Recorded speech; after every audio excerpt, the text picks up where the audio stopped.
Capítulo 7. Excitación del músculo esquelético, transmisión neuromuscular y acoplamiento. Excitación en contracción, transmisión de impulsos desde las terminaciones nerviosas a las fibras del músculo esquelético. La unión neuromuscular. Las fibras del músculo esquelético están inervadas por fibras nerviosas mielinizadas grandes que se originan en las motoneuronas grandes de las astas anteriores de la médula espinal. Como se expone en el capítulo 6, todas las fibras nerviosas, después de entrar en el vientre muscular, normalmente se ramifican y estimulan entre 3 y varios cientos de fibras musculares esqueléticas.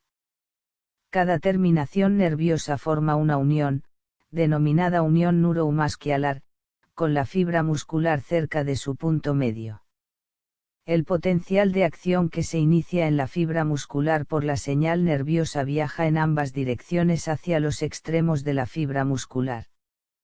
Con la excepción de aproximadamente el 2% de las fibras musculares, solo hay una unión de este tipo en cada fibra muscular. Anatomía fisiológica de la unión neuromuscular. La placa motora terminal. La figura 7.1 a y b muestra la unión neuromuscular que forma una gran fibra nerviosa mielinizada con una fibra muscular esquelética. La fibra nerviosa forma un complejo de terminaciones nerviosas ramificadas que se invaginan en la superficie de la fibra muscular, pero que permanecen fuera de la membrana plasmática. Toda la estructura se denomina placa motora terminal. Está cubierta por una o más células de Schwann que la aíslan de los líquidos circundantes. Figura 7.1. Diferentes imágenes de la placa motora terminal. Acorte longitudinal a través de la placa terminal. B. Imagen de la superficie de la placa terminal. C. Aspecto en la microfotografía electrónica del punto de contacto entre una única terminación axónica y la membrana de la fibra muscular. Modificado de Fawcett D.W., según la modificación de Couteux R., Inblum W., Fawcett D.W., A Textbook of Histology, Filadelfia, W. Saunders, 1986. La figura 7.1c muestra la unión entre una terminación axónica única y la membrana de una fibra muscular. La membrana invaginada se denomina gotiera sináptica o valle sináptico y el espacio que hay entre la terminación y la membrana de la fibra se denomina espacio sináptico o hendidura sináptica. Este espacio mide de 20 a 30 nm de anchura. En el fondo de la gotiera hay numerosos pliegues más pequeños de la membrana de la fibra muscular denominados hendiduras subneurales, que aumentan mucho el área superficial en la que puede actuar el transmisor sináptico. En la terminación axónica hay muchas mitocondrias que proporcionan trifosfato de adenosina, ATP, la fuente de energía que se utiliza para la síntesis del transmisor excitador, acetilcolina. Esta, a su vez, excita la membrana de la fibra muscular. La acetilcolina se sintetiza en el citoplasma de la terminación, pero se absorbe rápidamente hacia el interior de las vesículas sinápticas, cuya cantidad se aproxima a 300.000 en las terminaciones de una única placa terminal. En el espacio sináptico hay grandes cantidades de la enzima acetilcolinesterasa, que destruye la acetilcolina algunos milisegundos después de que la hayan liberado las vesículas sinápticas. Secreción de acetilcolina por las terminaciones nerviosas. Cuando un impulso nervioso llega a la unión neuromuscular, se liberan aproximadamente 125 vesículas de acetilcolina desde las terminaciones hacia el espacio sináptico. Algunos de los detalles de este mecanismo se pueden ver en la figura 7.2, que muestra una imagen ampliada de un espacio sináptico con la membrana neural por encima y la membrana muscular y sus hendiduras subneurales por debajo. Figura 7.2. Liberación de acetilcolina desde las vesículas sinápticas en la membrana neural de la unión neuromuscular. Obsérvese la proximidad de los puntos de liberación de la membrana neural con los receptores de acetilcolina de la membrana muscular, en las aberturas de las hendiduras subneurales. En la superficie interna de la membrana neural hay barras densas lineales, que se muestran en sección transversal en la figura 7a2. A ambos lados de cada una de estas barras densas hay partículas proteicas que penetran en la membrana neural, son canales de calcio activados por el voltaje. Cuando un potencial de acción se propaga por la terminación, estos canales se abren y permiten que iones calcio difundan desde el espacio sináptico hacia el interior de la terminación nerviosa. Se piensa que a su vez los iones calcio activan la proteína cinasa dependiente de Ca y calmodulina que, a su vez, fosforila las proteínas sinapsina que unen las vesículas de acetilcolina con el citoesqueleto del terminal presináptico. Este proceso libera las vesículas de acetilcolina del citoesqueleto y permite que se muevan a la zona activa de la membrana neural presináptica adyacente a las barras densas. Las vesículas se ajustan en los puntos de liberación, se fusionan con la membrana neural y vacían su acetilcolina hacia el espacio sináptico mediante el proceso de exocitosis.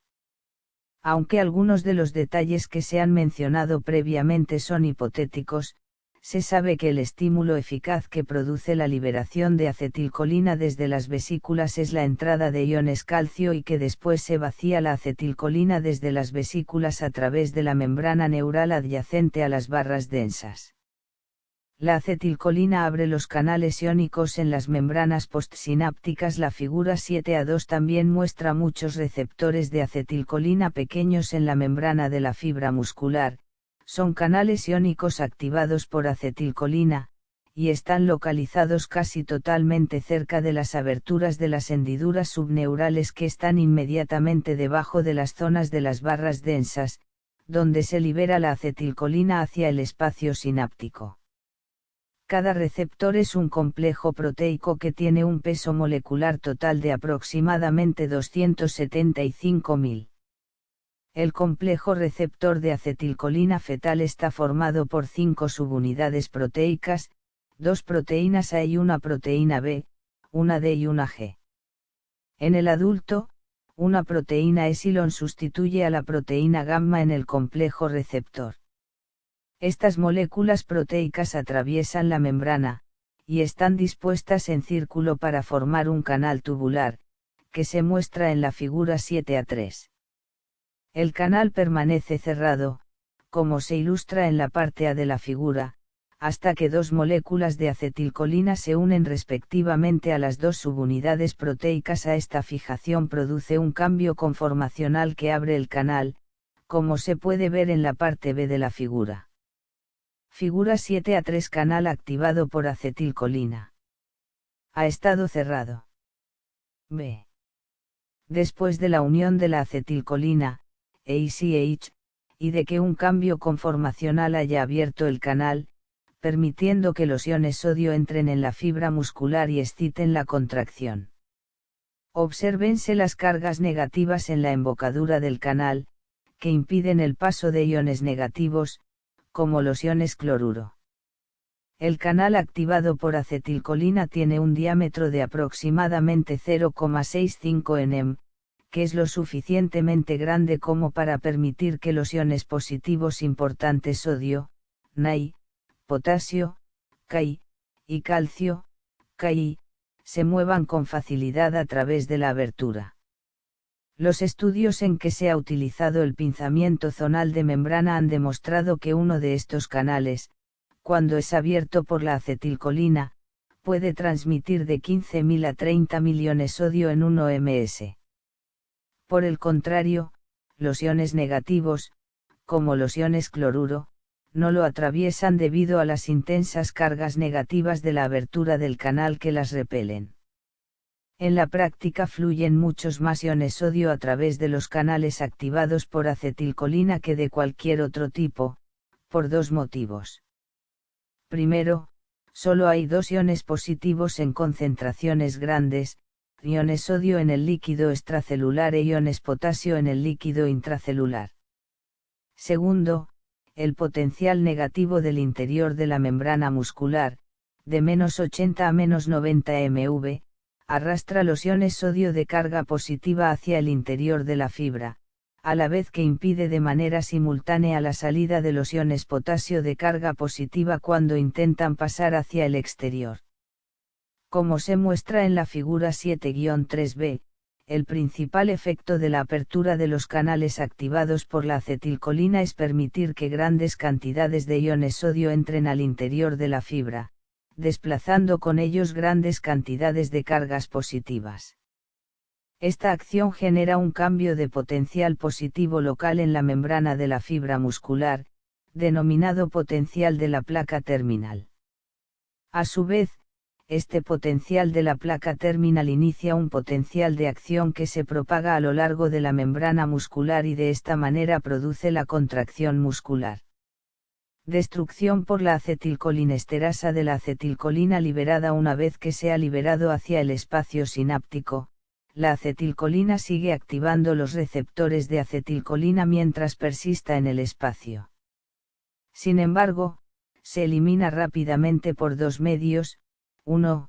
La mayor parte de la acetilcolina es destruida por la enzima acetilcolinesterasa, que está unida principalmente a la capa esponjosa de tejido conjuntivo fino que llena el espacio sináptico entre la terminación nerviosa presináptica y la membrana muscular postsináptica, y 2. Una pequeña cantidad de acetilcolina difunde hacia el exterior del espacio sináptico y ya no está disponible para actuar sobre la membrana de la fibra muscular.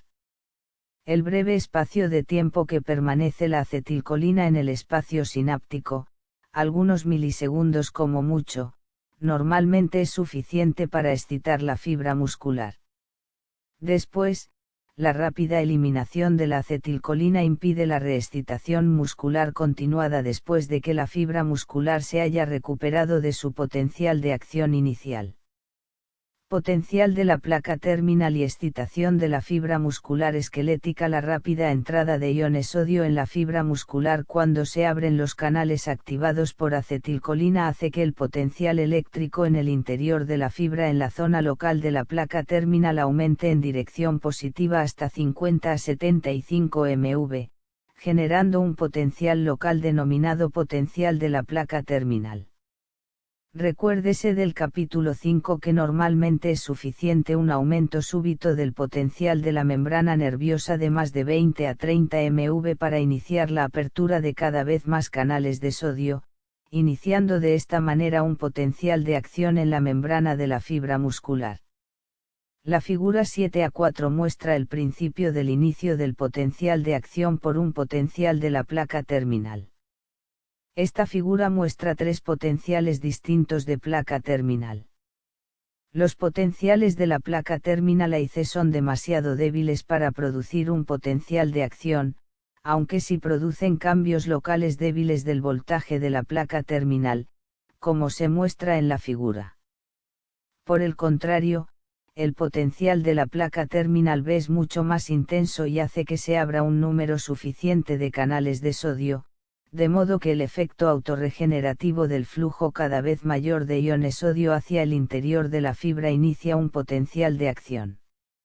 La debilidad del potencial de la placa terminal del punto A estaba producida por intoxicación de la fibra muscular con curare, un fármaco que bloquea la acción activadora de la acetilcolina sobre los canales de acetilcolina compitiendo con los puntos del receptor de acetilcolina. La debilidad del potencial de la placa terminal del punto C se debió al efecto de la toxina botulínica, un veneno bacteriano que reduce la magnitud de la liberación de acetilcolina por las terminaciones nerviosas. Figura 7-4 potenciales de la placa terminal, en milivoltios. A potencial de la placa terminal debilitado registrado en un músculo curarizado, demasiado débil como para generar un potencial de acción. B. Potencial normal de la placa terminal que desencadena un potencial de acción muscular.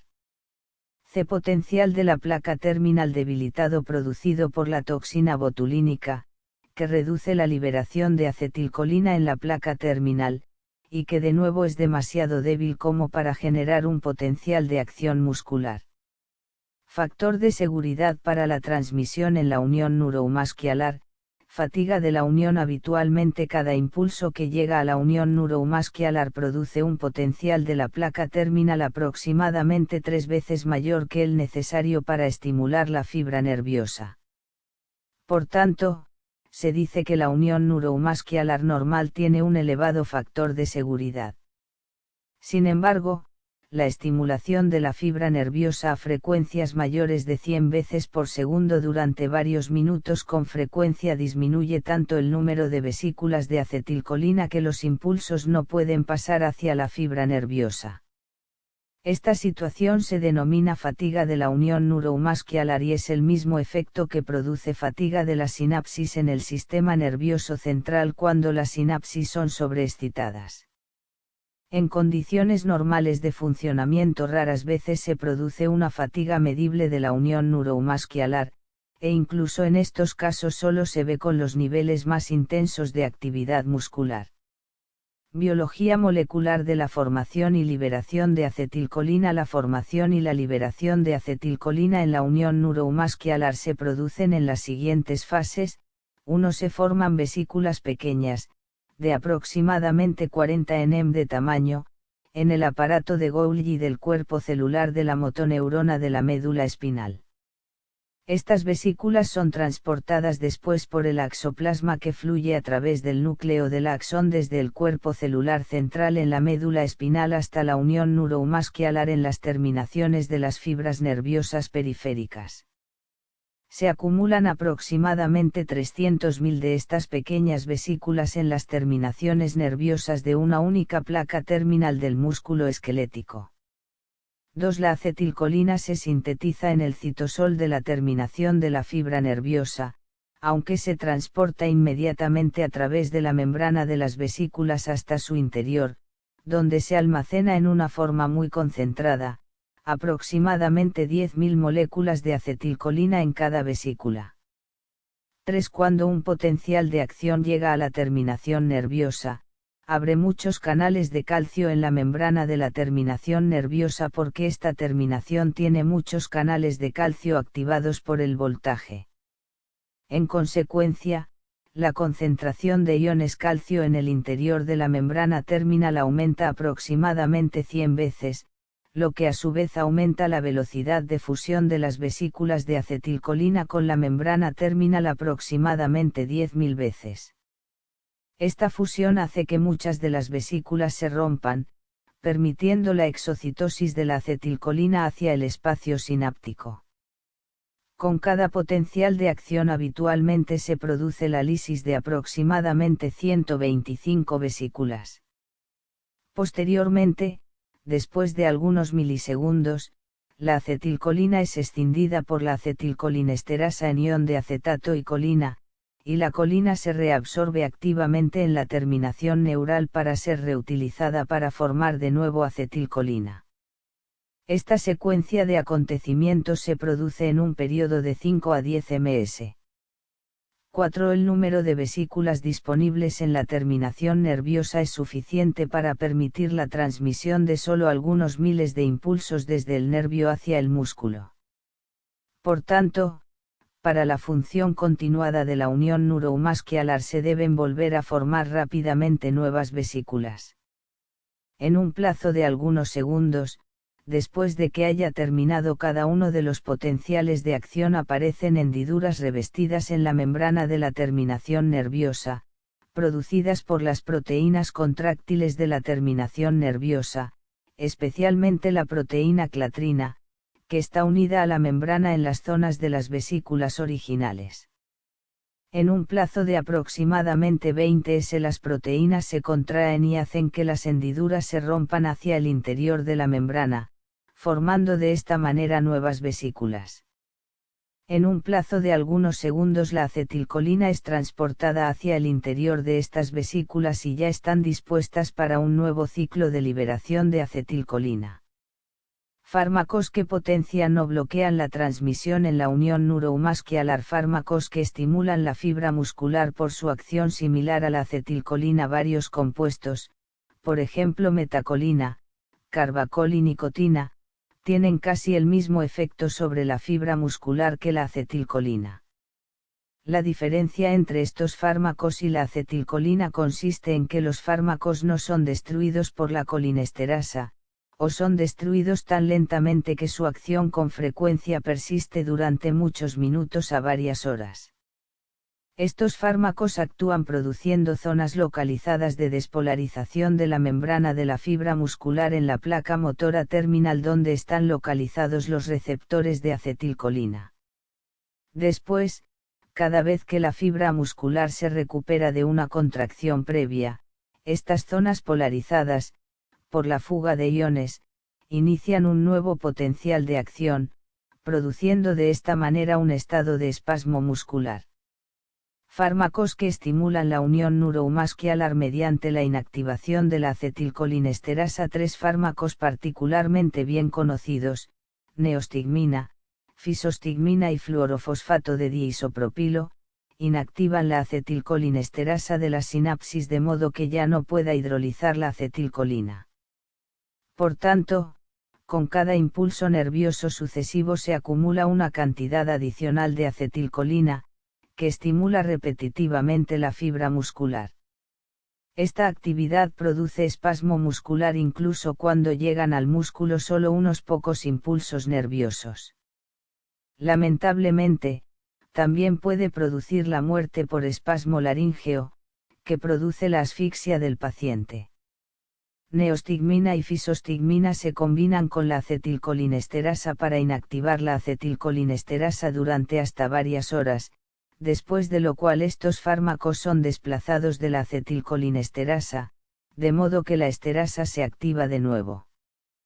Por el contrario, el fluorofosfato de diisopropilo, que es un potente tóxico gaseoso nervioso, inactiva la acetilcolinesterasa durante semanas, lo que hace que sea un tóxico particularmente letal. Fármacos que bloquean la transmisión en la unión neuromuscular. Un grupo de fármacos conocido como fármacos curariformes puede impedir el paso de los impulsos desde la terminación nerviosa hacia el músculo. Por ejemplo, la D-tubocurarina bloquea la acción de la acetilcolina sobre los receptores de acetilcolina de la fibra muscular, impidiendo de esta manera el aumento suficiente de la permeabilidad de los canales de la membrana muscular para iniciar un potencial de acción. La miastenia grave causa debilidad muscular. La miastenia grave, que aparece en aproximadamente 1 de cada 20.000 personas, produce debilidad muscular debido a que las uniones neuromusculares no pueden transmitir suficientes señales desde las fibras nerviosas a las fibras musculares. En cuanto a su patogenia, en la sangre de la mayor parte de los pacientes que tienen miastenia grave se han detectado anticuerpos dirigidos frente a los receptores de acetilcolina. Por tanto, se piensa que la miastenia grave es una enfermedad autoinmunitaria en la que los pacientes han desarrollado anticuerpos que bloquean o destruyen sus propios receptores de acetilcolina en la unión neuromuscular postsináptica. Independientemente de la causa, los potenciales de la placa terminal que se producen en las fibras musculares en su mayoría son demasiado débiles para iniciar la apertura de los canales de sodio activados por el voltaje, de modo que no se produce la despolarización de las fibras musculares. Si la enfermedad es lo suficientemente intensa, el paciente muere por insuficiencia respiratoria como consecuencia de una debilidad muy acusada de los músculos respiratorios. La enfermedad habitualmente se puede mejorar durante horas mediante la administración de neostigmina o de cualquier otro fármaco anticolinesterásico, que permite que se acumulen cantidades de acetilcolina mayores de lo normal en el espacio sináptico. En un plazo de minutos algunas de estas personas pueden comenzar a tener una función casi normal, hasta que sea necesaria una nueva dosis de neostigmina varias horas después.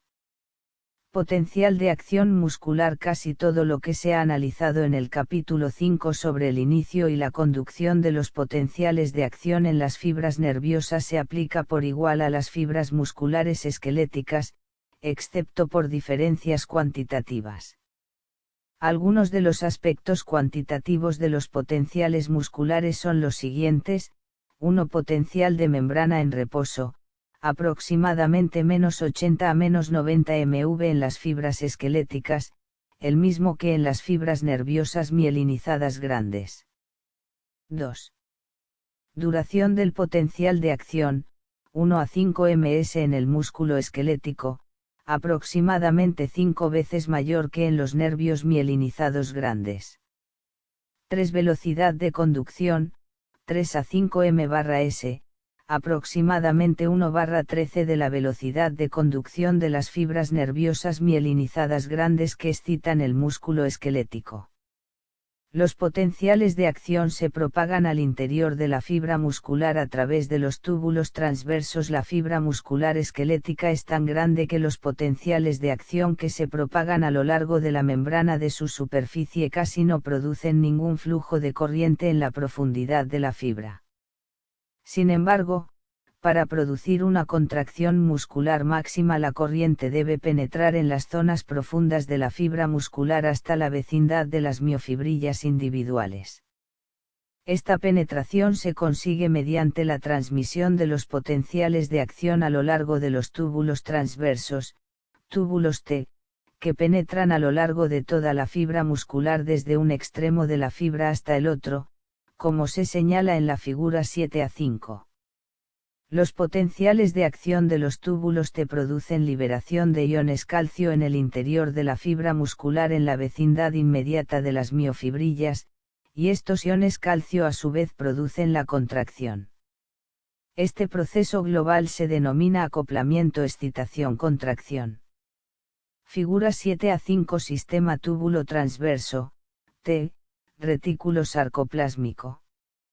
Obsérvese que los túbulos T se comunican con el exterior de la membrana celular, y que en la profundidad de la fibra muscular cada uno de los túbulos T es adyacente a los extremos de los túbulos longitudinales del retículo sarcoplásmico que rodean todos los lados de las miofibrillas que en realidad se contraen. Esta ilustración se obtuvo de músculo de rana, que tiene un túbulo T por cada sarcómero, localizado en el disco Z. Se encuentra una disposición similar en el músculo cardíaco de mamíferos, aunque el músculo esquelético de mamíferos tiene 2 túbulos T por cada sarcómero, localizados en las uniones entre las bandas A y acoplamiento excitación-contracción. Sistema de túbulos transversos retículo sarcoplásmico. La figura 7a5 muestra las miofibrillas rodeadas por el sistema de túbulos T retículo sarcoplásmico. Los túbulos T son pequeños y siguen un trayecto transversal a las miofibrillas. Comienzan en la membrana celular y penetran en todo el espesor desde un lado de la fibra muscular hasta el lado opuesto.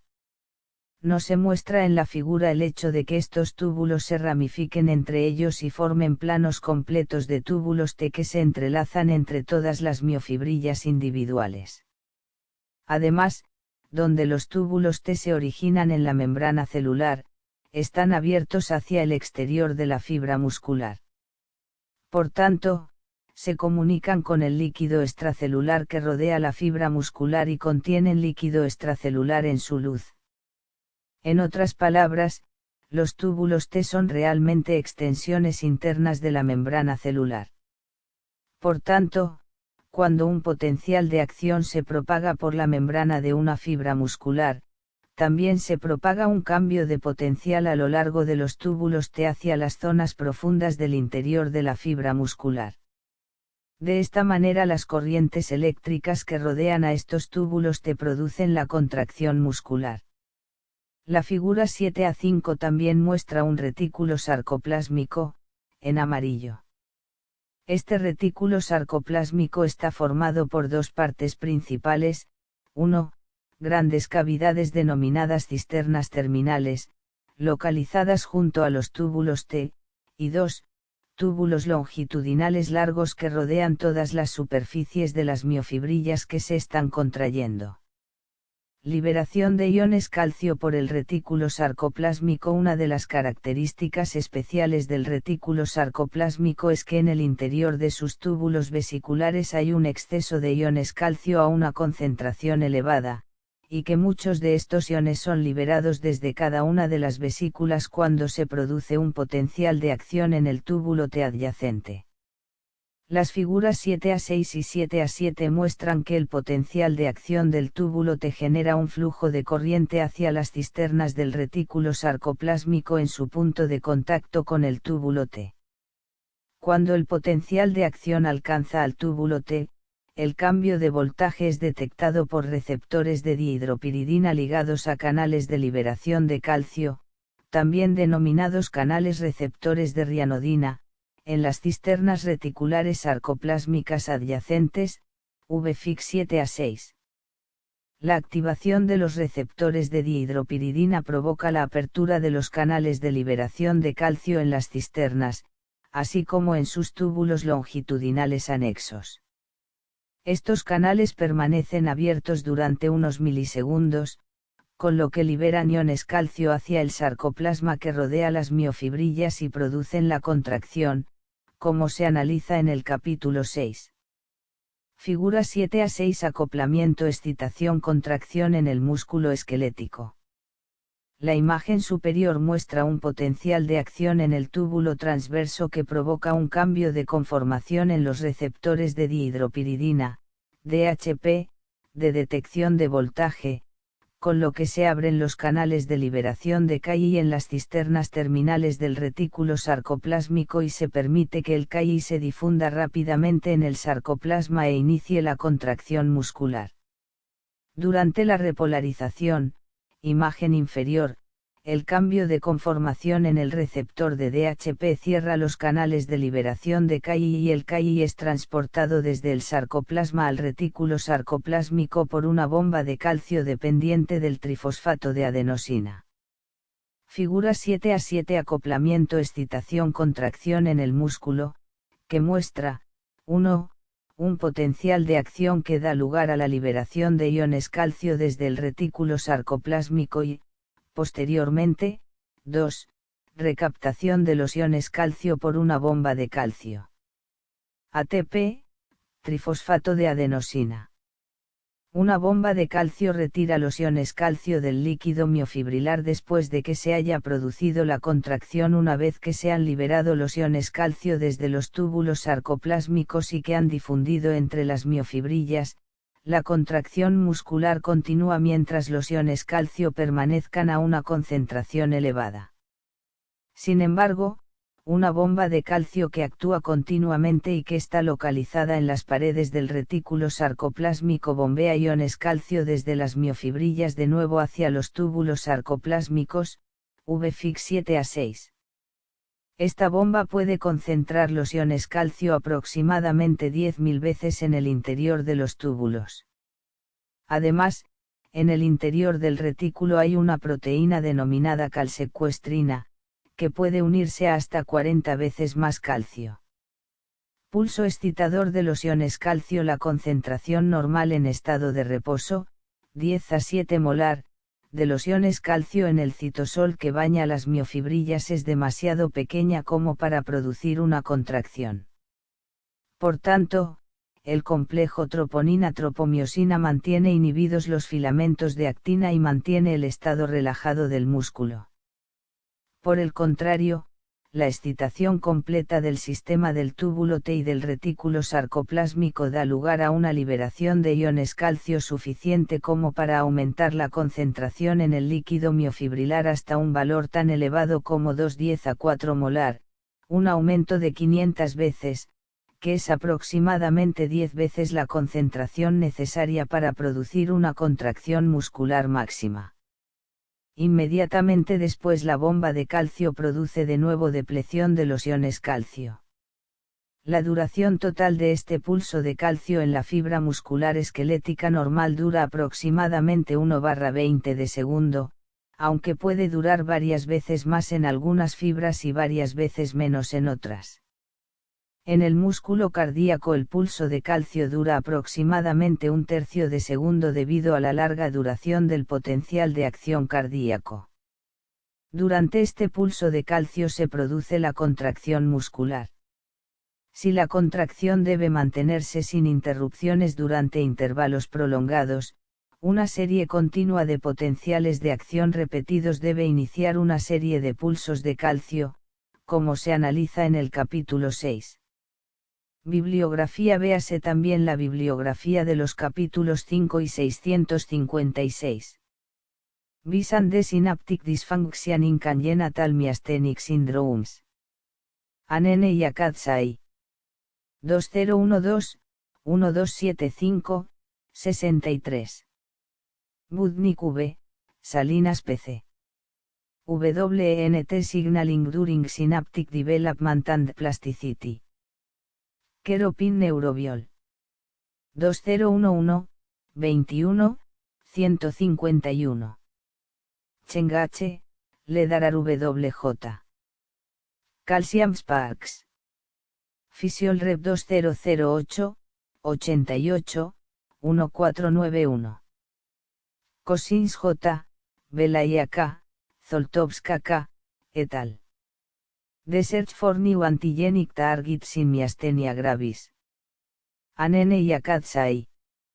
2012-1275-123. Fagerlund MJ, Erickson Lee. Current Concepts in Neuromuscular Transmission. Via J. Anaest. 2009-103-108. Farrugia Me, Vincent Autoimmune Mediated Neuromuscular Junction Defects. Keropin Neurol. 2010-23-489. Hirsch NP. Neuromuscular Junction in Health and Disease. Via J. Anaest. 2007-99-132. Konieczny P., Swiderski K., Chamberlain J.S. Gene and Cell Mediated Therapies for Muscular Dystrophy. Muscle Nerve. 2013-47-649. Leite J.F., Rodríguez Pinguet N., Lestera. Insights into Channel Function via Channel Dysfunction. J. Clean Invest. 2003-111-436. Meriggioli MN, Sanders DB. Muscle Autoantibodies in Myasthenia Gravis, Beyond Diagnosis. Expert Rev Clean Immunol. 2012-8-427. Raimov F., Kankal LM. The Cell Biology of Disease, Cellular and Molecular Mechanisms Underlying Muscular Dystrophy. J. Selviol. 2001-201-499. Reckling J.C., Fang G.D., Bailisda, et al. Synaptic Control of Motoneuronal Excitability. Physiolrep 2000, 80, 767. Rosenberg P.B. Calcium Entry in Skeletal Muscle. J. Physiol. 2009-587-3149. RAF-RL. Endplateca Attributions to the Safety Factor for Neuromuscular Transmission. Muscle Nerve. 2011-44-854. Sine SM. Endplate Acetylcholine Receptor, Structure, Mechanism, Pharmacology, and Disease. Physiolrep 2012-92-1189.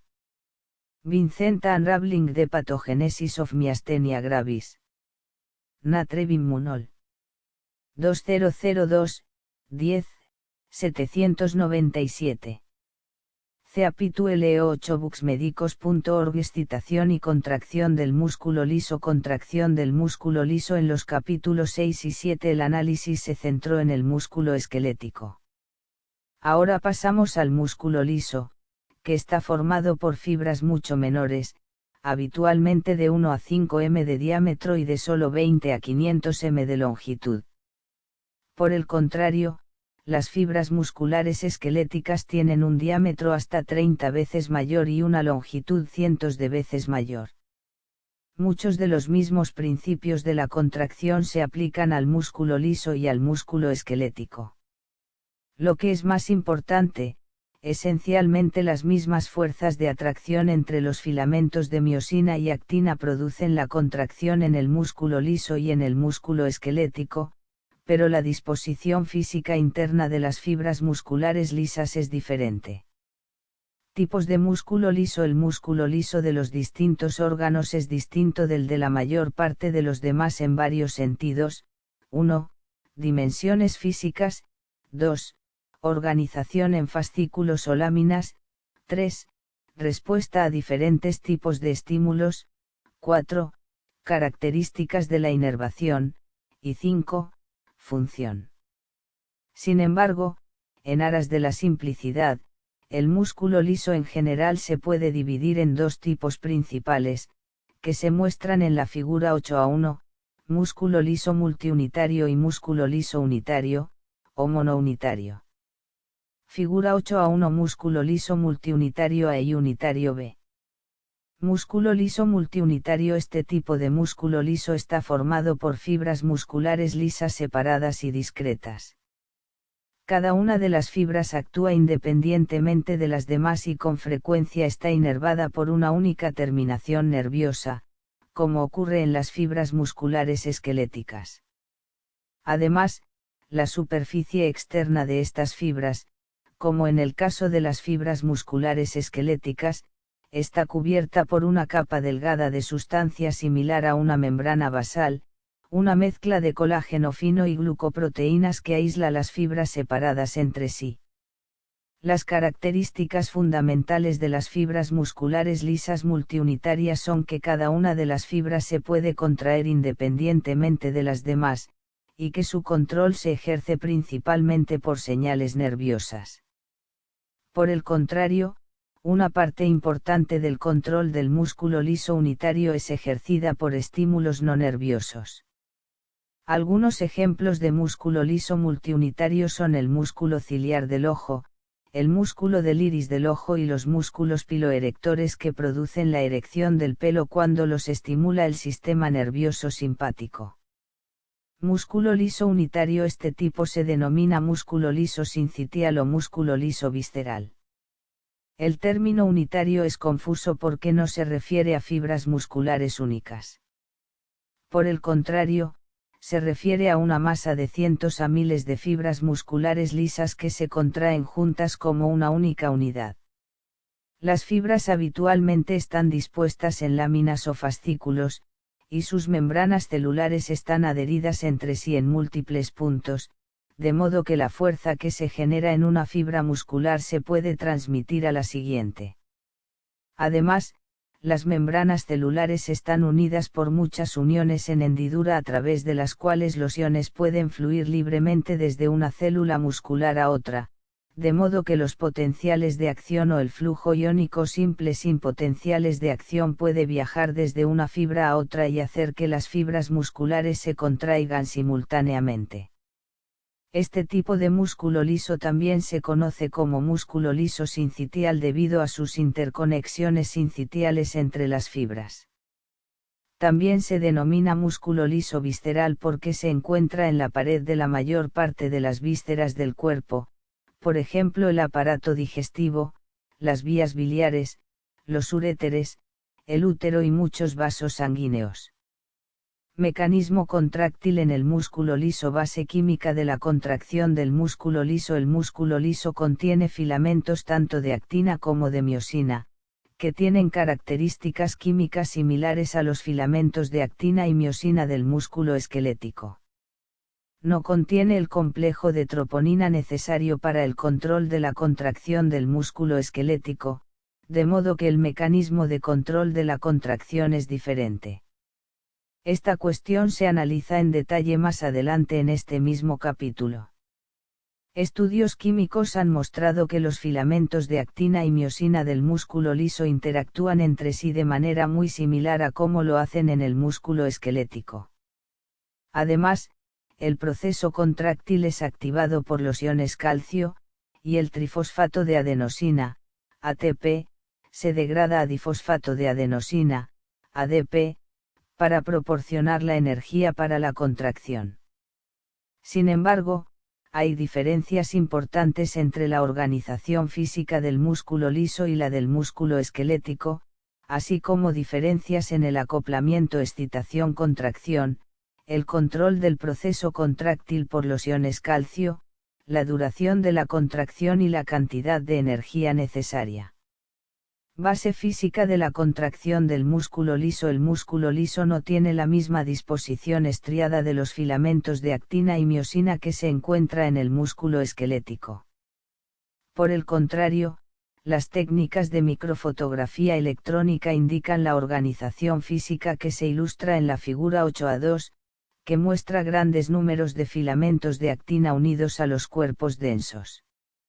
Algunos de estos cuerpos están unidos a la membrana celular, otros están dispersos en el interior de la célula. Algunos de los cuerpos densos de la membrana de células adyacentes están unidos entre sí por puentes proteicos intercelulares. La fuerza de contracción se transmite de unas células a otras principalmente a través de estos enlaces. Figura 8a2. Estructura física del músculo liso.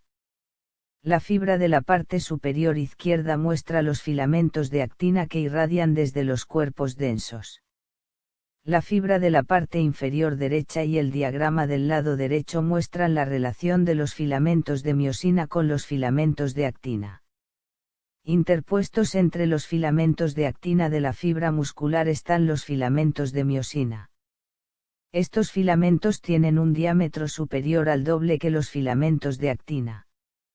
En las microfotografías electrónicas habitualmente se ven 5 a 10 veces más filamentos de actina que de miosina. En la parte derecha de la figura 8a2 se presenta la estructura que se ha propuesto de una unidad contráctil individual del interior de una célula muscular lisa, en la que se ven grandes números de filamentos de actina que irradian desde dos cuerpos densos. Los extremos de estos filamentos se superponen a un filamento de miosina que está localizado a mitad de camino entre los cuerpos densos. Esta unidad contráctil es similar a la del músculo esquelético, aunque sin la regularidad de su estructura. De hecho, los cuerpos densos del músculo liso tienen la misma función que los discos Z del músculo esquelético. Otra diferencia reside en que la mayoría de los filamentos de miosina tienen lo que se denomina puentes cruzados lateropolares, dispuestos de tal manera que los puentes de un lado basculan en una dirección y los del otro lado basculan en la dirección opuesta. Esta configuración permite que la miosina tire de un filamento de actina en una dirección en un lado a la vez que tira de otro filamento de actina en la dirección opuesta en el otro lado. La utilidad de esta organización es que permite que las células musculares lisas se contraigan hasta el 80% de su longitud, en lugar de estar limitadas a menos del 30%, como ocurre en el músculo esquelético. Comparación de la contracción del músculo liso con la contracción del músculo estriado. Aunque la mayoría de los músculos esqueléticos se contraen y relajan rápidamente, muchas de las contracciones del músculo liso son contracciones tónicas prolongadas, que a veces duran horas o incluso días. Por tanto, cabe esperar que las características físicas y químicas de la contracción del músculo liso sean diferentes de las del músculo esquelético. En los apartados siguientes se presentan algunas de las diferencias. Ciclado lento de los puentes cruzados de miosina. La rapidez del ciclado de los puentes transversos de miosina en el músculo liso, es decir, su unión a la actina, su posterior liberación de la actina y su nueva unión para el siguiente ciclo, es mucho más lenta que en el músculo esquelético. De hecho, la frecuencia es tan baja como 1/10 a 1/300 de la del músculo esquelético. A pesar de todo, se piensa que la fracción de tiempo que los puentes cruzados permanecen unidos a los filamentos de actina, que es un factor importante que determina la fuerza de la contracción, está muy aumentada en el músculo liso.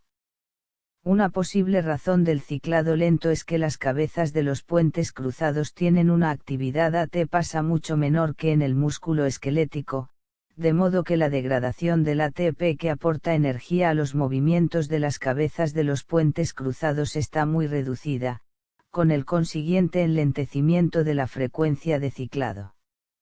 Baja necesidad de energía para mantener la contracción del músculo liso. Para mantener la misma tensión de contracción en el músculo liso que en el músculo esquelético solo es necesario de 1/10 a 1/300 de energía.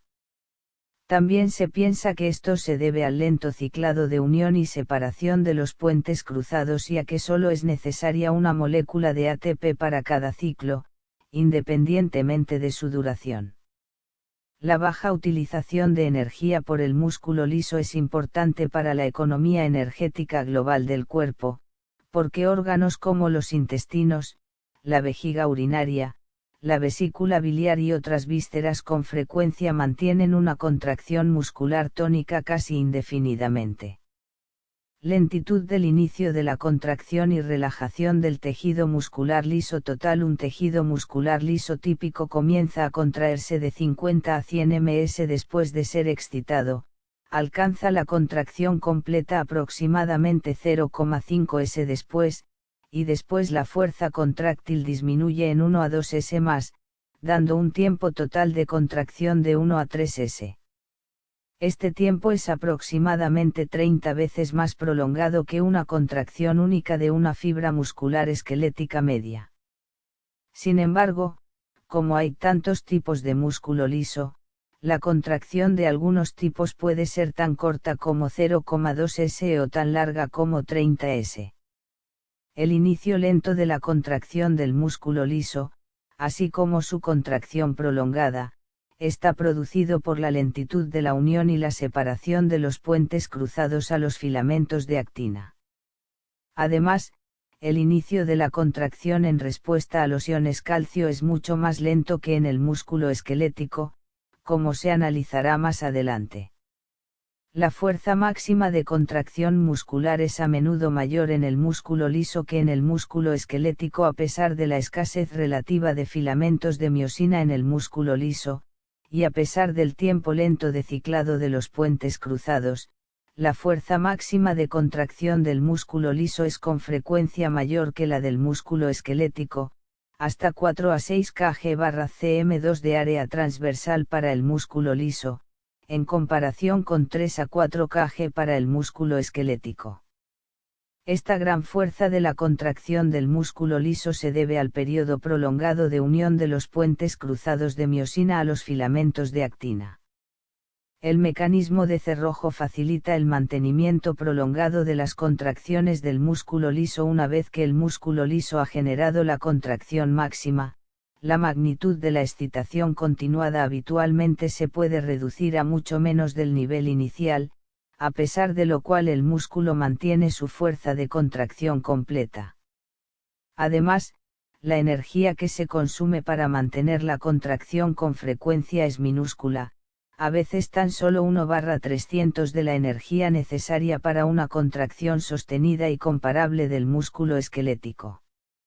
Este efecto se denomina mecanismo de cerrojo. La importancia del mecanismo de cerrojo es que permite mantener una contracción tónica prolongada en el músculo liso durante horas con un bajo consumo de energía. Es necesaria una señal excitadora continua baja procedente de las fibras nerviosas o de fuentes hormonales. Tensión-relajación del músculo liso. Otra característica importante del músculo liso, especialmente del tipo unitario visceral de músculo liso de muchos órganos huecos, es su capacidad de recuperar casi su fuerza de contracción original segundos a minutos después de que haya sido alargado o acortado. Por ejemplo, un aumento súbito del volumen de la vejiga urinaria, que produce distensión del músculo liso de la pared de la vejiga, produce un gran aumento inmediato de presión en la vejiga. Sin embargo, en los 15 a 1 min siguientes, a pesar de la distensión continuada de la pared de la vejiga, la presión casi recupera su nivel original. Posteriormente, cuando se aumenta el volumen en otro escalón, se produce de nuevo el mismo efecto. Por el contrario, cuando se produce una reducción súbita de volumen, la presión disminuye drásticamente al principio, aunque después aumenta en un plazo de otros pocos segundos o minutos hasta o casi hasta el nivel original. Estos fenómenos se denominan tensión-relajación y tensión-relajación inversa. Su importancia radica en que, excepto durante breves periodos, permiten que un órgano hueco mantenga aproximadamente la misma presión en el interior de su luz a pesar de grandes cambios de volumen sostenidos. Regulación de la contracción por los iones calcio. Al igual que en el caso del músculo esquelético, el estímulo que inicia la mayoría de las contracciones del músculo liso es un aumento de los iones calcio en el medio intracelular. Este aumento puede estar producido en diferentes tipos de músculo liso por la estimulación nerviosa de las fibras de músculo liso, por estimulación hormonal, por distensión de la fibra o incluso por cambios del ambiente químico de la fibra.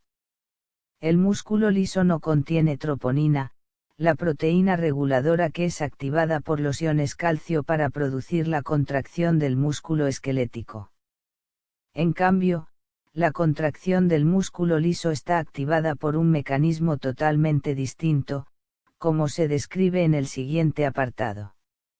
Los iones calcio se combinan con la calmodulina para provocar la activación de la miosina cinasa y la fosforilación de la cabeza de miosina en lugar de la troponina. Las células musculares lisas contienen una gran cantidad de otra proteína reguladora denominada calmodulina, Fig 8a3. Aunque esta proteína es similar a la troponina, inicia la contracción de una manera diferente. La calmodulina inicia la contracción al activar los puentes cruzados de miosina. Esta activación y la posterior contracción se producen según la siguiente secuencia: 1. La concentración de calcio en el líquido citosólico del músculo liso se incrementa como consecuencia de la entrada de calcio desde el líquido extracelular a través de los canales de calcio y barra o la liberación de calcio desde el retículo sarcoplásmico. 2. Los iones calcio se unen a la calmodulina de forma reversible. 3. El complejo calmodulina-calcio se une después a la miosina cinasa de cadena ligera, que es una enzima fosforiladora, y la activa. 4. Una de las cadenas ligeras de cada una de las cabezas de miosina, denominada cabeza reguladora, se fosforila en respuesta a esta miosina cinasa. Cuando esta cadena no está fosforilada no se produce el ciclo de unión-separación de la cabeza de miosina con el filamento de actina. Sin embargo, cuando la cadena reguladora está fosforilada, la cabeza tiene la capacidad de unirse repetitivamente al filamento de actina y de avanzar a través de todo el proceso de ciclado de tirones intermitentes, al igual que ocurre en el músculo esquelético, produciendo de esta manera la contracción muscular. Figura 8a3. La concentración intracelular del ion calcio, Ki, aumenta cuando el Ki entra en la célula a través de los canales de calcio en la membrana celular o es liberado desde el retículo sarcoplásmico. El Ki se une a la calmodulina, Cam, para formar un complejo Ki-Cam, que a continuación activa la cinasa de la cadena ligera de miosina, MLCK. La MLCK activada fosforila la cadena ligera de miosina para conducir a la fijación de la cabeza de miosina con el filamento de actina y a la contracción de músculo liso. ADP, difosfato de adenosina, ATP, trifosfato de adenosina, P, fosfato. Fuente de iones calcio que provocan la contracción. Aunque el proceso contráctil en el músculo liso, como en el músculo esquelético, es activado por los iones calcio, el origen de estos iones es diferente. Una distinción importante es que el retículo sarcoplásmico, que proporciona prácticamente todos los iones calcio para la contracción musculoesquelética, está desarrollado solo ligeramente en la mayor parte del músculo liso. En su lugar, la mayoría de los iones calcio que provocan la contracción entran en la célula muscular desde el líquido extracelular en el momento del potencial de acción u otro estímulo. Es decir, la concentración de iones calcio en el líquido extracelular es superior a 10,3 molar, en comparación con un valor inferior a 10,7 molar en el interior de la célula muscular lisa. Esta situación origina una rápida difusión de los iones calcio en la célula desde el líquido extracelular cuando se abren los canales de calcio. El tiempo necesario para que tenga lugar esta difusión se sitúa, en promedio, entre 200 y 300 ms, y recibe el nombre de periodo latente, antes de que se inicie la contracción. Este periodo latente es unas 50 veces superior para el músculo liso que para la contracción del músculo esquelético. Papel del retículo sarcoplásmico del músculo liso. La figura 8a4 muestra algunos retículos sarcoplásmicos muy poco desarrollados que se sitúan cerca de las membranas celulares en algunas células del músculo liso más grandes. Pequeñas invaginaciones de la membrana celular, denominadas cavéolas, terminan en las superficies de estos túbulos. Las cavéolas sugieren una rudimentaria analogía del sistema de túbulos transversos del músculo esquelético. Cuando se transmite un potencial de acción a las cavéolas, según se cree, estimula la liberación de iones calcio desde los túbulos sarcoplásmicos contiguos de la misma forma que los potenciales de acción en los túbulos transversos del músculo esquelético provocan la liberación de iones calcio desde los túbulos sarcoplásmicos transversos. En general, cuanto más extenso es el retículo sarcoplásmico en la fibra de músculo liso, más rápidamente se contrae. Figura 8a4. Túbulos sarcoplásmicos en una fibra muscular lisa grande, se muestra su relación con las invaginaciones de la membrana celular denominadas cavéolas. La contracción del músculo liso depende de la concentración extracelular de iones calcio, aunque los cambios en la concentración extracelular de iones calcio con respecto a la concentración normal tienen un efecto escaso en la fuerza de la contracción del músculo esquelético. No sucede así para la mayoría de los músculos lisos. Cuando la concentración extracelular de iones calcio disminuye a aproximadamente entre 1/3 y 1/10 de la normal, la contracción del músculo liso suele cesar. Por tanto, la fuerza de la contracción del músculo liso suele ser muy dependiente de la concentración de los iones calcio en el líquido extracelular. Se necesita una bomba de calcio para inducir la relajación del músculo liso. Para provocar la relajación del músculo liso después de que se haya contraído es preciso extraer los iones calcio de los líquidos intracelulares.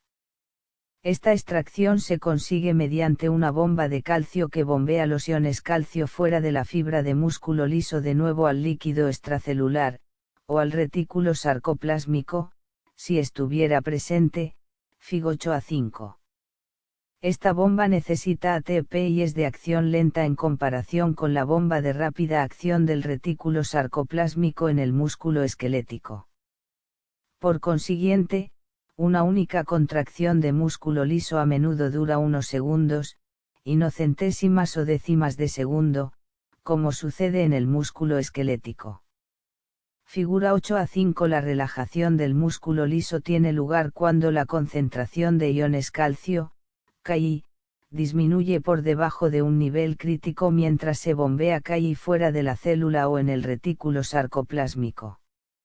A continuación el Ki se libera de la calmodulina, CAM, y la miosina fosfatasa elimina el fosfato de la cadena ligera de miosina, con lo que se desprende la cabeza de miosina del filamento de actina y se produce la relajación del músculo liso. ADP, difosfato de adenosina, ATP, trifosfato de adenosina, NAI, sodio, P, fosfato. La miosina fosfatasa es importante en la interrupción de la contracción. La relajación del músculo liso tiene lugar cuando los canales de calcio se cierran y la bomba de calcio transporta iones calcio fuera del líquido citosólico de la célula. Cuando la concentración de iones calcio disminuye por debajo de un nivel crítico, los procesos que se acaban de señalar se invierten automáticamente, excepto la fosforilación de la cabeza de miosina. La inversión de esta reacción precisa otra enzima, la miosina fosfatasa, V-Fig 8a5, que está localizada en el citosol de la célula muscular lisa y que escinde el fosfato de la cadena ligera reguladora. Después se interrumpe el ciclo y finaliza la contracción. Por tanto, el tiempo necesario para la relajación de la contracción muscular está determinado en gran medida por la cantidad de miosina fosfatasa activa en la célula. Posible mecanismo de regulación del fenómeno de cerrojo debido a la importancia del fenómeno de cerrojo en el músculo liso, y cómo este fenómeno permite el mantenimiento a largo plazo del tono en muchos órganos que tienen músculo liso sin un gran gasto de energía. Se han hecho muchos intentos de explicarlo. Entre los muchos mecanismos que se han propuesto, uno de los más sencillos es el siguiente. Cuando las enzimas miosina cinasa y miosina fosfatasa están intensamente activadas, la frecuencia de ciclado de las cabezas de miosina y la velocidad de contracción son elevadas. Después, cuando disminuye la activación de las enzimas, lo hace también la frecuencia de ciclado, pero al mismo tiempo la desactivación de estas enzimas permite que las cabezas de miosina permanezcan unidas al filamento de actina durante una proporción cada vez mayor del periodo de ciclado. Por tanto, el número de cabezas unidas al filamento de actina en cualquier momento dado sigue siendo grande. Como el número de cabezas unidas a la actina determina la fuerza estática de la contracción, se mantiene, o cierra, la tensión. Sin embargo, el músculo utiliza poca energía porque el ATP no se degrada a ADP excepto en las pocas ocasiones en las que una cabeza se separa. Control nervioso y hormonal de la contracción del músculo liso. Aunque las fibras musculares esqueléticas son estimuladas exclusivamente por el sistema nervioso, la contracción del músculo liso puede ser estimulada por señales nerviosas, estimulación hormonal, distensión del músculo y otros diversos estímulos. El principal motivo de esta diferencia es que la membrana del músculo liso contiene muchos tipos de proteínas receptoras que pueden iniciar el proceso contráctil. Además, otras proteínas receptoras inhiben la contracción del músculo liso, que es otra diferencia respecto al músculo esquelético. Por tanto, en esta sección se analiza el control nervioso de la contracción del músculo liso, seguido del control hormonal y de otros mecanismos de control.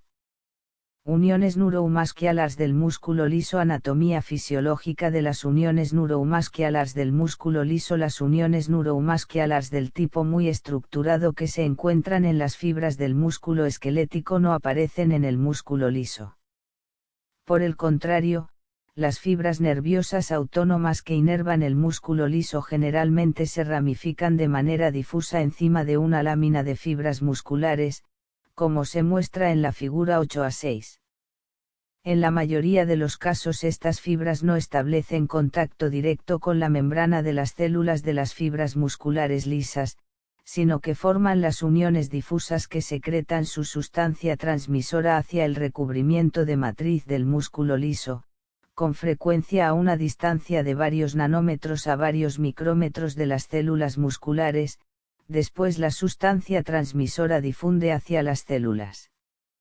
Además, cuando hay muchas capas de células musculares, las fibras nerviosas con frecuencia inervan solo la capa externa. La excitación muscular viaja desde esta capa externa hacia las capas internas por conducción de los potenciales de acción en la masa muscular o mediante difusión adicional de la sustancia transmisora. Figura 8a6. Inervación del músculo liso por fibras nerviosas autónomas que se ramifican de forma difusa y secretan un neurotransmisor desde múltiples varicosidades.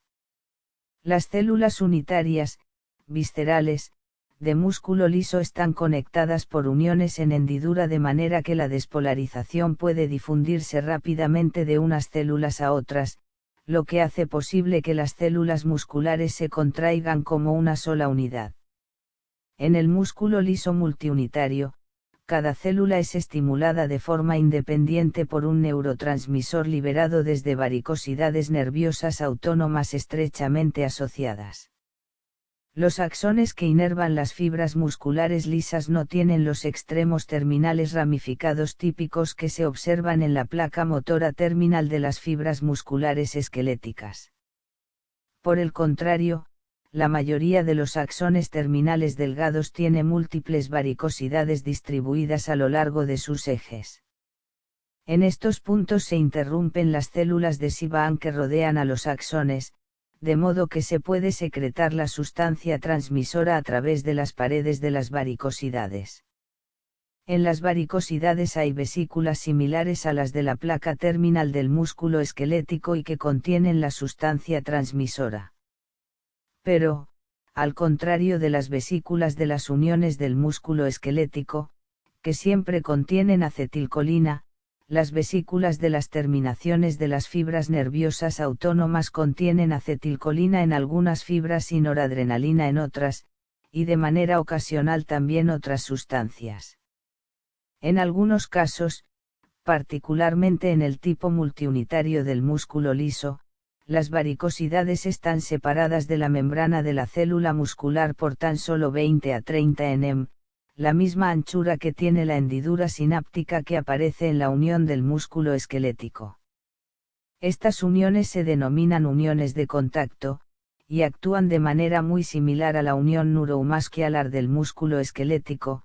La rapidez de la contracción de estas fibras musculares lisas es considerablemente más rápida que la de las fibras estimuladas por las uniones difusas. Sustancias transmisoras excitadoras e inhibidoras secretadas en la unión neuromuscular del músculo liso. Las sustancias transmisoras más importantes que secretan los nervios autónomos que inervan el músculo liso son acetilcolina y noradrenalina, aunque nunca son secretadas por las mismas fibras nerviosas.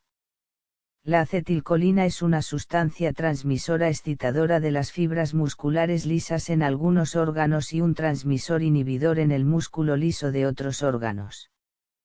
Cuando la acetilcolina excita una fibra, la noradrenalina habitualmente la inhibe.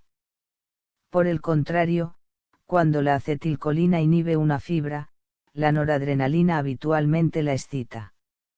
Ahora bien, ¿por qué se producen estas respuestas diferentes? La respuesta es que tanto la acetilcolina como la noradrenalina excitan o inhiben el músculo liso uniéndose en primer lugar a una proteína receptora de la superficie de la membrana de la célula muscular. Algunas de las proteínas receptoras son receptores excitadores, mientras que otras son receptores inhibidores. Así, el tipo de receptor determina si el músculo liso es inhibido o excitado y también determina cuál de los dos transmisores, acetilcolina o noradrenalina, participa en la producción de la excitación o de la inhibición. Estos receptores se analizan con más detalle en el capítulo 61 en relación con la función del sistema nervioso autónomo. Potenciales de membrana y potenciales de acción en el músculo liso. Potenciales de membrana en el músculo liso. El voltaje cuantitativo del potencial de membrana del músculo liso depende de la situación momentánea del músculo.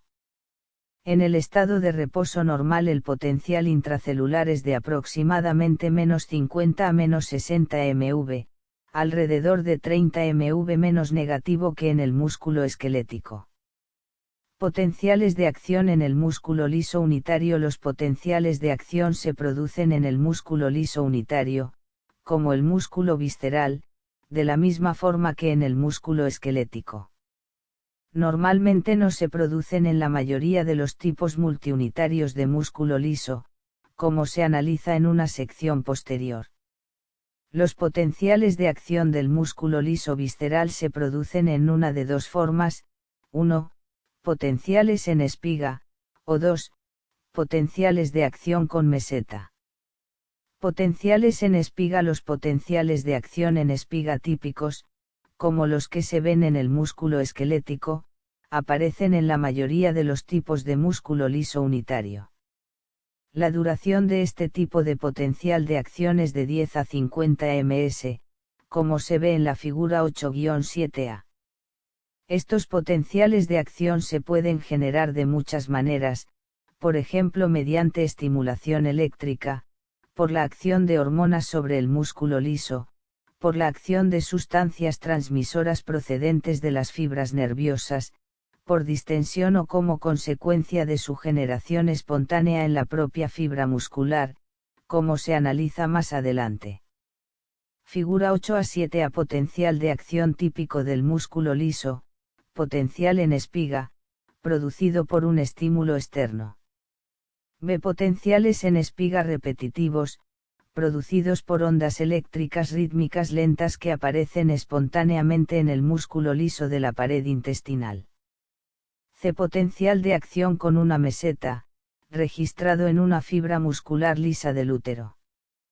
Potenciales de acción con meseta. La figura 8-7c muestra un potencial de acción de músculo liso con una meseta. El inicio de este potencial de acción es similar al del potencial en espiga típico. Sin embargo, en lugar de la repolarización rápida de la membrana de la fibra muscular, la repolarización se retrasa durante varios cientos hasta 1000 ms, 1s. La importancia de esta meseta es que puede ser responsable de la contracción prolongada que se produce en algunos tipos de músculo liso, como el uréter, el útero en algunas situaciones y ciertos tipos de músculo liso vascular. Además, este es el tipo de potencial de acción que se ve en las fibras musculares cardíacas que tienen un periodo de contracción prolongado, como se analiza en los capítulos 9 y 10.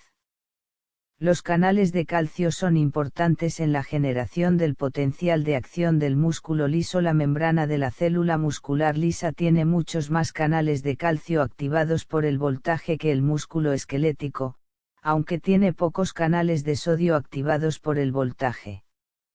Por tanto, el sodio participa poco en la generación del potencial de acción en la mayor parte del músculo liso. Por el contrario, el flujo de iones calcio hacia el interior de la fibra es el principal responsable del potencial de acción.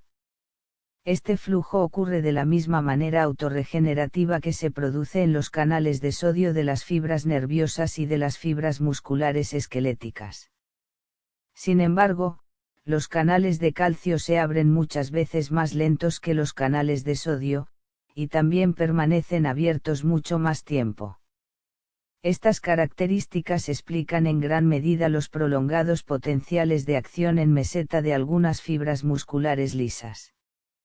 Otra característica importante de la entrada de los iones calcio en las células durante el potencial de acción es que los iones calcio actúan directamente sobre el mecanismo contráctil del músculo liso para producir la contracción. Así, el calcio realiza dos tareas a la vez. Los potenciales de onda lenta en el músculo liso unitario pueden conducir a la generación espontánea de potenciales de acción. Algunas células musculares lisas son autoexcitadoras. Es decir, los potenciales de acción se originan en las propias células musculares lisas sin ningún estímulo extrínseco. Esta actividad con frecuencia se asocia a un ritmo de ondas lentas básico del potencial de membrana. En la figura 8-7b se puede ver una onda lenta típica en un músculo liso visceral del tubo digestivo. La propia onda lenta no es el potencial de acción.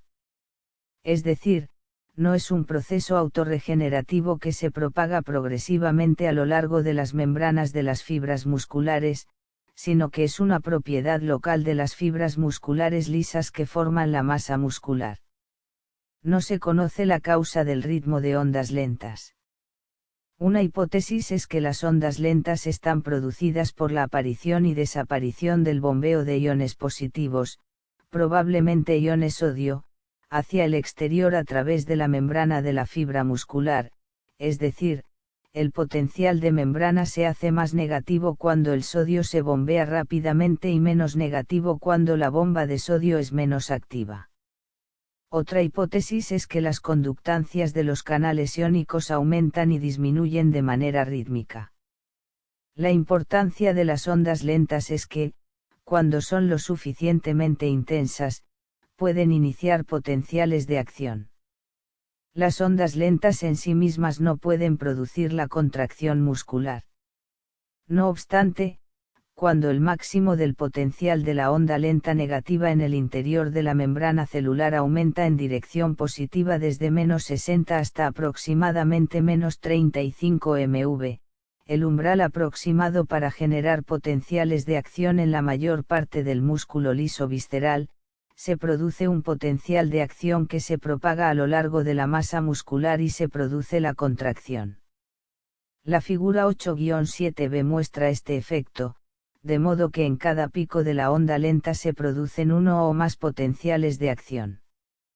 Estas secuencias repetitivas de potenciales de acción desencadenan una contracción rítmica de la masa del músculo liso.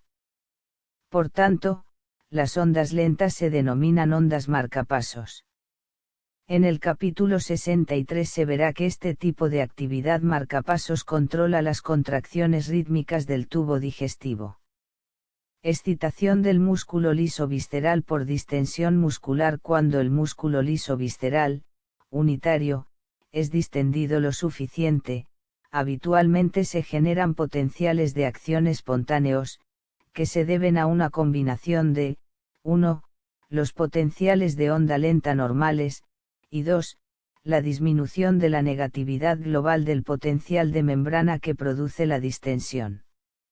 Esta respuesta a la distensión permite que la pared del tubo digestivo, cuando se distiende excesivamente, se contraiga automática y rítmicamente. Por ejemplo, cuando el tubo digestivo está excesivamente lleno por el contenido intestinal, las contracciones automáticas locales con frecuencia generan ondas peristálticas que propulsan el contenido desde el intestino excesivamente lleno, habitualmente hacia el ano.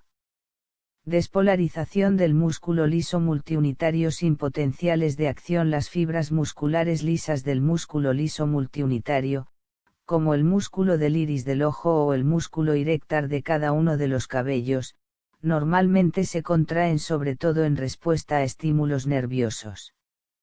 Las terminaciones nerviosas secretan acetilcolina en el caso de algunos músculos lisos multiunitarios y noradrenalina en el caso de otros. En ambos casos, las sustancias transmisoras producen despolarización de la membrana del músculo liso, y esto a su vez produce la contracción. Habitualmente no se producen potenciales de acción, porque las fibras son demasiado pequeñas para generar un potencial de acción. Cuando se producen potenciales de acción en el músculo liso unitario visceral, se deben despolarizar simultáneamente de 30 a 40 fibras musculares antes de que se produzca un potencial de acción autopropagado. Sin embargo, en las células musculares lisas pequeñas, incluso sin potencial de acción, la despolarización local, denominada potencial de la unión, que produce la propia sustancia transmisora nerviosa se propaga electrotónicamente en toda la fibra y es lo único necesario para producir la contracción muscular. Los efectos de los factores tisulares locales y las hormonas determinan la contracción del músculo liso sin potenciales de acción. Aproximadamente la mitad de las contracciones del músculo liso se inician probablemente por factores estimuladores que actúan directamente sobre la maquinaria contráctil del músculo liso y sin potenciales de acción. Dos tipos de factores estimulantes no nerviosos y no relacionados con el potencial de acción que participan con frecuencia son, 1. Factores químicos tisulares locales, y 2. Varias hormonas.